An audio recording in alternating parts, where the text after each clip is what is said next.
नमस्कार स्वामी भक्तांनो, आज एक सुंदर असा अनुभव घेऊन पुन्हा एकदा तुमच्यासमोर आली आहे.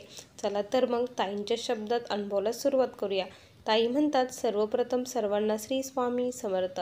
माझ्या जीवनाचे सूत्रधार असलेले भगवान श्री स्वामी समर्थ महाराज यांना त्रिवार वंदन करून आज मी मला आलेला एक छोटासा अनुभव येथे सांगणार आहे.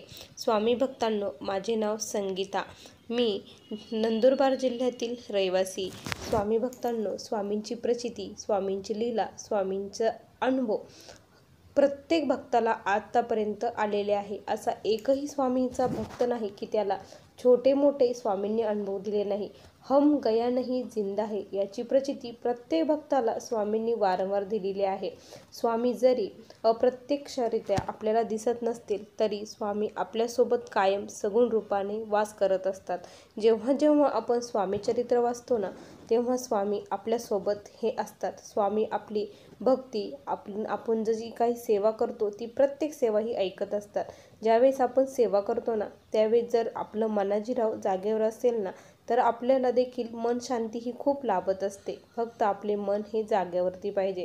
स्वामी भक्तांनो, असाच काही मला आलेला अनुभव आहे.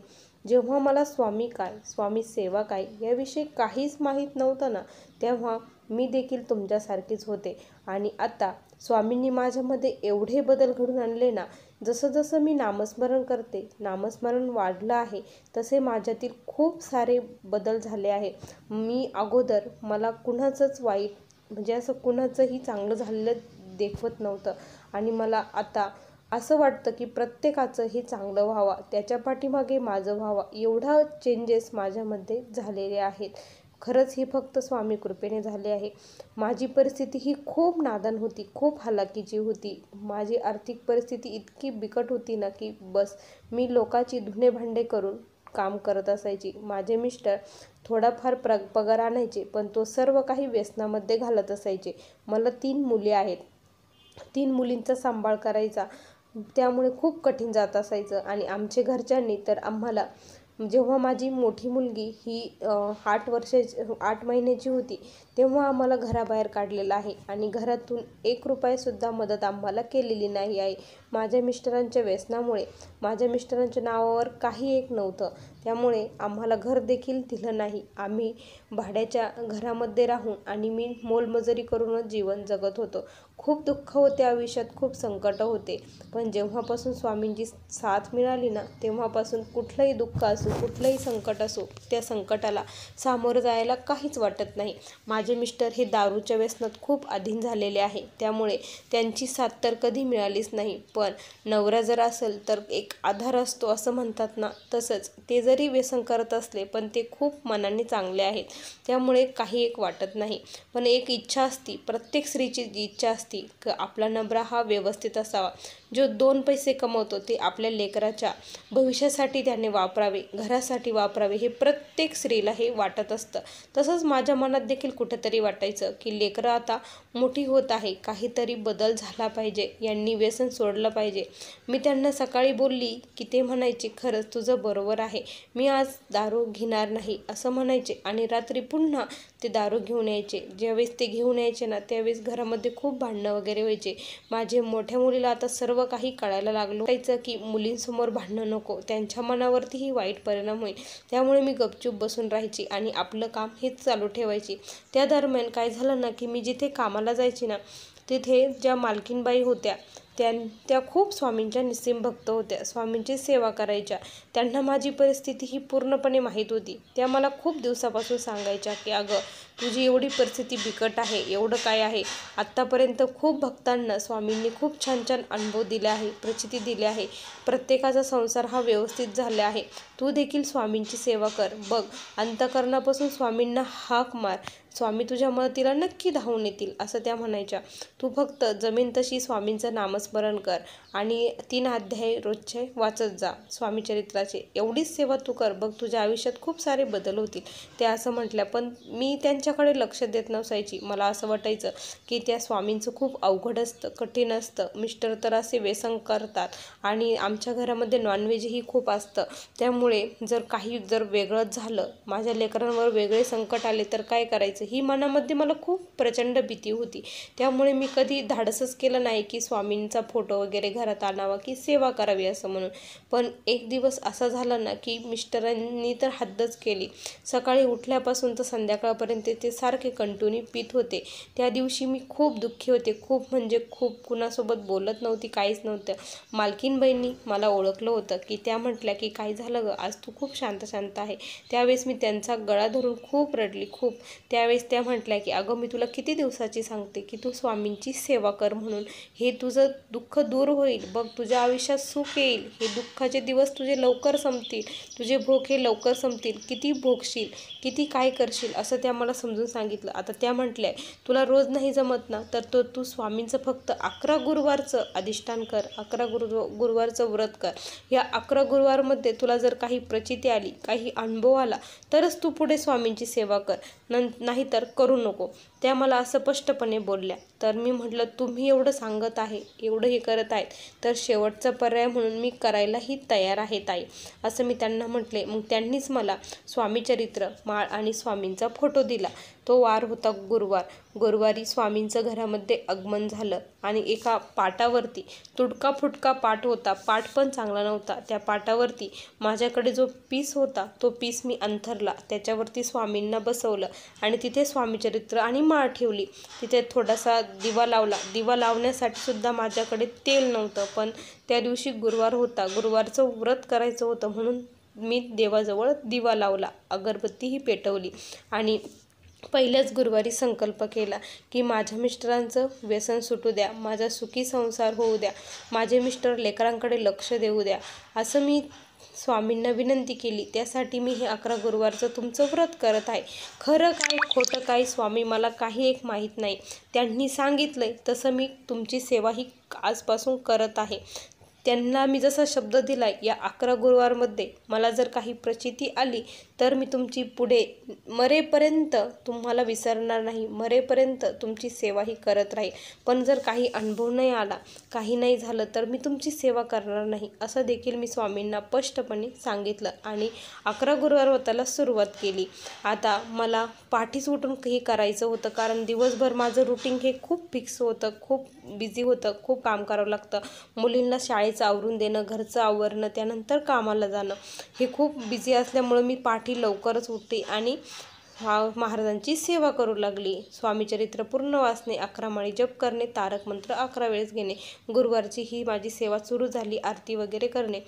दुसऱ्या गुरुवारी काय झालं ना की मी लवकर उठली. त्यावेळेस मिस्टर पहाटेच्या वेळे ब्रह्ममुहूर्तावरच मिस्टर मला शिव्या देऊ लागले, खूप वाईट वाईट बोलू लागले. कोणत्या बाबाला, कोणत्या बुवाला घरामध्ये घेऊन आली आणि हे काय सोंगढोंग आज मांडलं आहे, आता हे करायचं आहे का, माझ्यावरती जादूटोणा करायचा आहे का, असं उन्हं ते खूप वाईट साईट बोलू लागले. पण मी त्यांच्याकडे लक्ष दिलं नाही. जशी जशी मी स्वामीचरित्र वाचत होती तशी तशी मिस्टरांचा आवाज हा वाढत होता. ते खूप मोठ्याने बोलत होते. शेजारच्यांना देखील सर्व काही ऐकू जात होतं, पण मी लक्ष दिलं नाही. डोळ्यामध्ये फक्त पाणी होतं आणि मुखामध्ये महाराजांचं हे चालू होतं. पण मनाजीराव अजिबात माझे जाग्यावरती नव्हते. मी अजिबात म्हणजे माझं मनच तिथं स्थिर नव्हतं, लागत नव्हतं. त्यानंतर अशीच सेवा केली. पहिला गुरुवार असाच गेला. मालकिनीला सांगितलं की असं असं घडलं. त्या म्हटल्या काळजी करू नको, स्वामी परीक्षा देखील बघतात, स्वामींनी घेतलेली परीक्षा असेल, तू सेवा केली ना हेच महत्त्वाचं आहे, तू फक्त सेवा कंटिन्यू करत राहा, असं त्यांनी मला खूप समजावून सांगितलं. आणि मग मी तशीच सेवा करू लागली. माझा 3रा-4था गुरुवार असेल. त्या गुरुवारी अक्षरशः म्हणजे माझ्याकडे स्वामींच्या पूजेसाठी आणण्यासाठी सामानाला देखील पैसे नव्हते. मग मी त्याच मालकिनीकडून पैसे घेतले की स्वामींचं उद्या हे करायचं. मग त्यांनी मला ॲडव्हान्समध्ये पैसे वगैरे दिले आणि मग ते पैसे घेतले. अगरबत्ती, हार, खडीसाखर सर्व काही घेऊन मी प्रसाद घेऊन घरी आली आणि पूजा वगैरे मांडली. त्या दिवशी मिस्टर सकाळीच मला पैसे मागत होते की मला पैसे दे म्हणे, मला लवकर जायचं आहे. मी त्या दिवशी स्वामीचरित्र वाचत होती आणि उठू शकत नव्हती. मी म्हटले माझ्याकडे पैसे नाही. मी खुणावरच मिस्टरांसोबत बोलली. त्यावेळेस त्यांना प्रचंड राग आला. ह्या बुवाला धरून बसली, बुवा पुढे बसली, याचं आणायला तुला पैसे आहे आणि मला देण्यासाठी पैसे नाही, माझ्यासोबत खोटं बोलती, असं ते म्हटले. असं म्हणून त्यांनी काय केलं ना, की माझ्या हातातलं जे स्वामीचरित्र होतं ते माझ्याकडून हिसकावून घेतलं आणि ते लांब फेकून दिलं. ज्यावेळेस ते फेकून दिलं त्यावेळेस मला खूप वाईट वाटलं आणि ते रागातच घराबाहेर पडून गेले.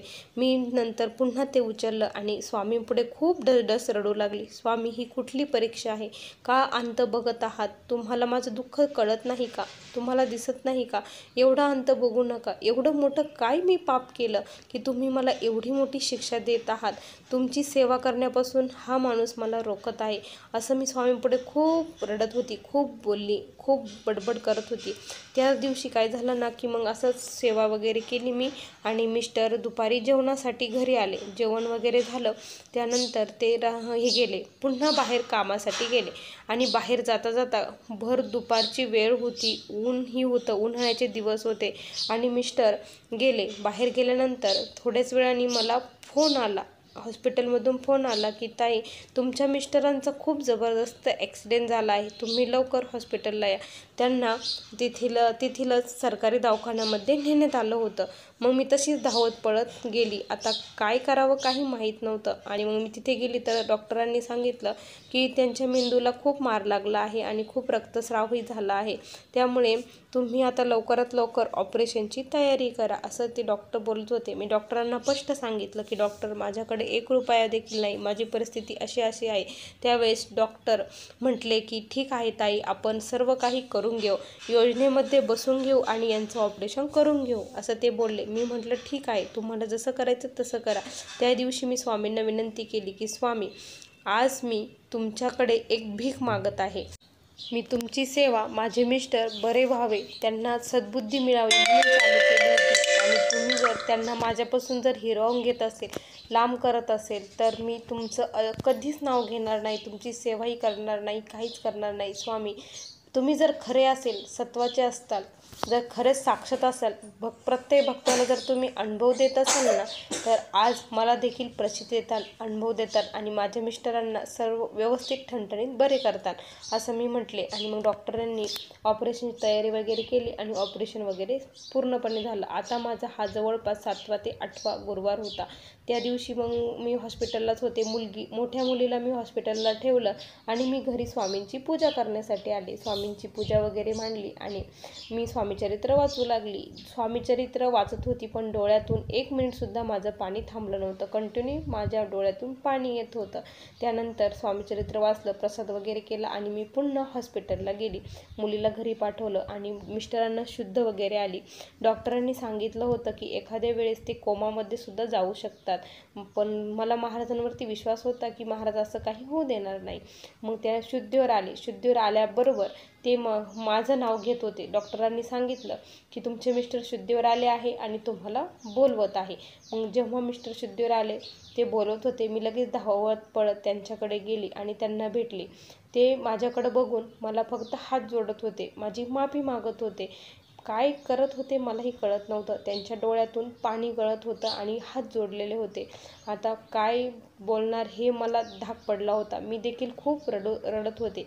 त्यावेळेस ते मला म्हटले की मला माफ कर, माझी खूप मोठी चूक झाली म्हणे, की मी तुला आत्तापर्यंत खूप दुःख दिले. आज मी जे काही आहे म्हणे, तुझं कुंकू जे काही वाचवलं आहे ते तुझ्या बुवाने वाचवलं आहे. मी त्यांना देखील खूप उणं-धुणं बोललो. मला माफ कर म्हणे, आत्तापासून मी तुझं सर्व काही ऐकेल म्हणे, तू जसं करशील, जसं म्हणशील तसंच मी करेल म्हणे. त्यानंतर मग मी म्हटलं की यांच्यामध्ये एवढा बदल कसा झाला एका याने? तर ते मला म्हटले की अगं, तुझे जे बुवा आहेत ना, त्यांनीच आज मला वाचवलं म्हणे. काय झालं ना, की जेव्हा मी रोडच्या कडेने चाललेलो होतो, मी दारू पिलो होतो म्हणे आणि मी वाकडा तिकडं चालत होतो आणि एक मोठी गाडी आली. ज्यावेळेस ती गाडी मला ॲक्सिडेंट होणार त्यावेळेस ना, तुझे बाबा मला अचानकपणे पुढे दिसले म्हणे. लंगोट घातलेलं होतं, खूप मोठे भरदार होते आणि ते मला अचानक दिसले आणि त्यांनी मला जोरामध्ये ढकलून दिलं म्हणे, असं ते मला सांगू लागले. म्हटलं हे खरं आहे का खोटं आहे? यांचा ॲक्सिडेंट झाला, डोक्याला मार लागला म्हणून हे असं बोलत आहे असं वाटलं. पण नंतर ते खरंच नंतरही बरे झाले. तेव्हा ते सांगत होते की स्वामी खरंच आहे, त्यांनीच मला वाढवलं आहे. आता इथून पुढचं जे आयुष्य आहे ते मी तुझंच ऐकणार आहे आणि त्यांची सेवा करणार आहे. मी दारूला स्पर्श करणार नाही असे ते म्हटले. आणि खरंच त्या दिवसापासून माझ्या मिस्टरांनी दारू वगैरे काहीच घेतली नाही आणि आम्ही सर्वजण स्वामींचे सेवेकरी झालो. 11 गुरुवारच्या अगोदरच स्वामींनी खूप मोठी प्रचिती मला दिली आणि सर्व काही इच्छा माझ्या पूर्ण केल्या. आज माझ्या 3ही मुली, माझे मिस्टर आणि मी स्वामींच्या सेवेमध्ये आहोत. स्वामी आमच्याकडून सेवा करून घेतात. खूप आनंदी आमच्या घरात वातावरण आहे. पैशांची खूप टंचाई आहे, पण कसं येतं काय येतं काहीच माहीत नाही. घरामध्ये संपण्या अगोदर स्वामी कुठून घरामध्ये आणून देतात. अगोदर असं कधीच घडत नव्हतं की आमच्या घरात असं होतं, पण आज आमच्या घरात सर्व काही आहे.